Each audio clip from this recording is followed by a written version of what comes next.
Upang maiwasan na raw ang pangayan at maipagpatuloy ang serbisyo publiko, nagbitiw bilang ombudsman ang kontrobersyal na si Merceditas Gutierrez.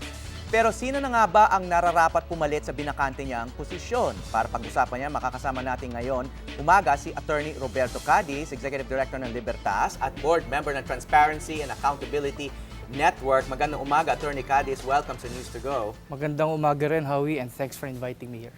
Ano ba dapat ang mga katangian ng papalit kay Merceditas Gutierrez sa Ombudsman? Yung mga katangian nakasaad yun sa Ligang Batas at nandun rin sa Ombudsman Act. No? There are certain qualitative requirements, 40 years old, 10 years, law practice. Then may mga qualitative, no, yung of proven probity and integrity. So these are the minimum requirements. Probity means it's a quality of being upright, virtuous, beyond a reputation of integrity beyond doubt. So ikaw, representative ka ng isang watchdog group, di ba? Binabantayan niyo yung corruption sa gobyerno, yung transparency and accountability network. Ano? Sa tingin mo ba, mahirap hanapin yung mga katangian yan? I mean, medyo unique yung combination na yun, di ba? Actually, hindi naman. Kasi pag tumingin tayo sa paligid, marami naman tayong makikitang tao na qualified. Siguro nasa vetting process yon na dapat it should be wide enough and it should allow for the participation of these people. Tapos pangalawa, yung presidente, the final appointing power, dapat pipiliin niya yung kilala niyang matino at gagawin yung trabaho. Hindi yung kakilala niyang hindi matino at may utos na wag gawin yung dapat gawin ng ombudsman.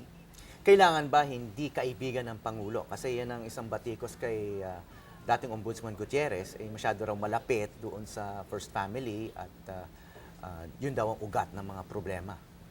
Hindi naman mahirap din namang sabihin na wag dapat kaibigan kasi baka may mga iba diyang magagaling na kaibigan na na-disqualify na just because of that.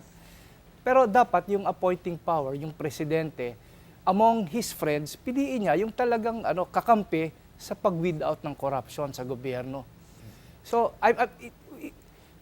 the fact of being close to the president should not be an element to disqualify a potentially good candidate. So, sino mismo yung naghahanap o yung nagsiscreen? May proseso to, di ba? Meron tayong nasasaad sa Saligang Batas, yung ating Judicial and Bar Council.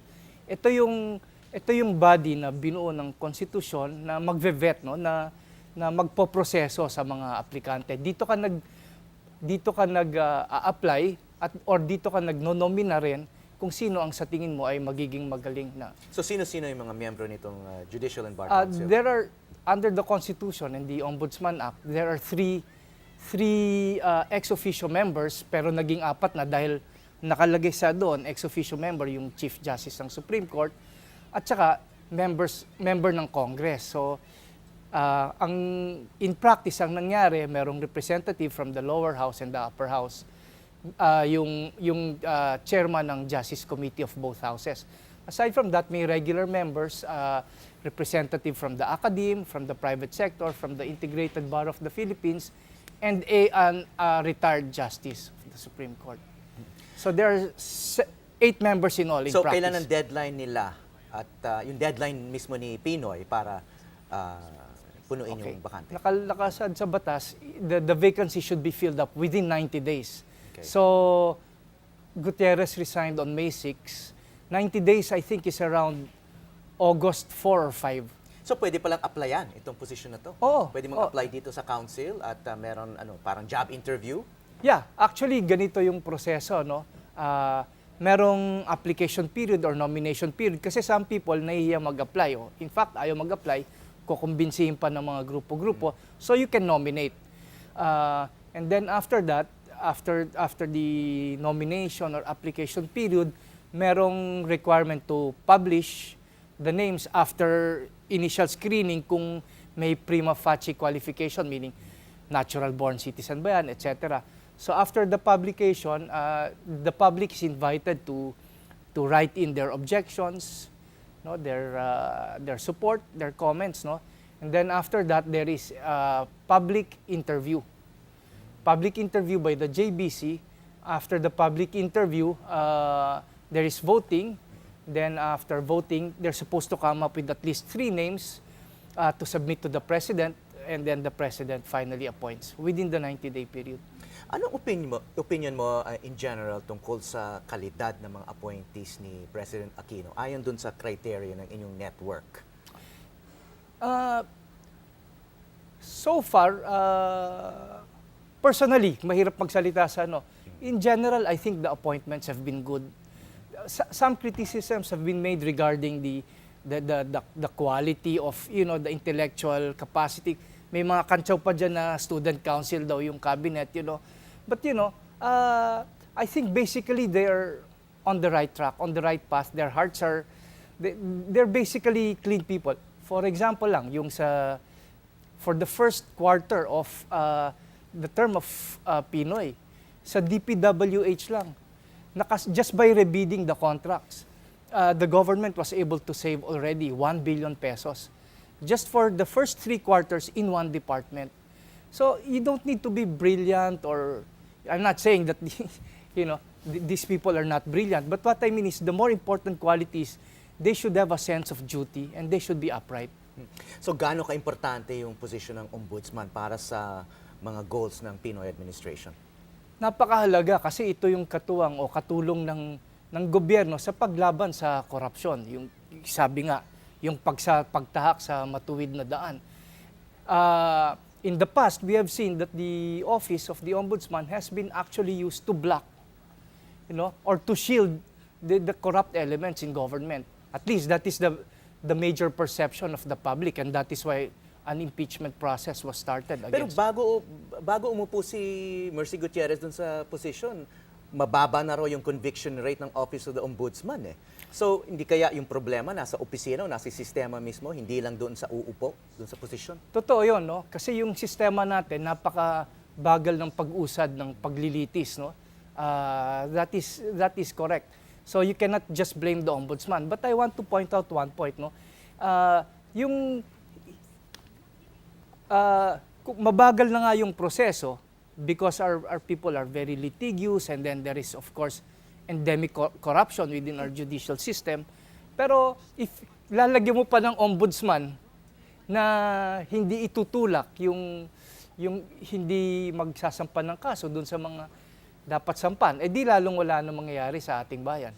Sa tingin mo ba, kailangan balikan pa yung mga kaso ng Arroyo administration ng susunod na ombudsman? Sa tingin ko, kasi we need closure eh. We are a people who easily forget, the crimes that are committed. I think it's about time that this administration is able to establish, a precedent na pag may kasalanan, kailangan kasuhan. We should be able to set a good example. It's very unfortunate if I can mention that the very first administrative order, yung creation ng Truth Commission, was shut down. That was actually the objective of that, no? Pero bagamat wobbly at mabagal at maraming balakid, the administration, I think, continues to So yung travel the susunod path. na ombudsman, kailangan matapang yan to the extent, pati yung Aquino administration, kakasuhan niya. Dapat, kung may pagkakamali. Dapat. Kung hindi, wala na siyang pinagkaiba doon sa mga previous administrations. And by the way, si Simeon Marcelo tried to file cases. Hindi yung iba kasi yung Hindi nag-file rin daw mataas ang conviction Oo rate nga, ni Marcelo. pero at least nag-file. Iba yung nag-file at mababa yung conviction rate at mabagal. At iba naman yung mabagal na ayaw pang mag-file. Wala man lang effort. Wala man lang, hindi lang gano'n, no? Nagfa-file ng mga kaso na patalo. Di ba? Sadya na patalo. Parang gano'n. Gano'n yung mga komento ng mga maraming abogado. Okay. Good luck dun sa proseso. Babantayan niyo ba yung pagpili? Oo. In fact, we were requesting that if the JBC could extend. Kasi 10 araw lang yung period na binigay niya from May 6 to May 16 para mag-submit ng application or mag-nominate. Because of this, tingin namin masyadong limited yung magiging May 16. So, deadline May 16. na. Ngayon, Today. tapos na. Oh. So, there are certain names that are being bruited about that are qualified na hindi siya sama kung May 16 yung deadline. For example, retiring Supreme Court Associate Justice Conchita Carpio Morales. Ano pa siya June 19 pa siya magre-retire Kailangan from the mag-retire Supreme Court. muna bago maka-apply. Oo, hindi pa siya qualified to be nominated. Yung mga ganon. So I think, if we really want if the JBC is really serious in having as many candidates to choose from, I think they should extend the filing period to more than 10 days. Okay, maraming salamat, Attorney Roberto Cadiz. Salamat rin, Howie.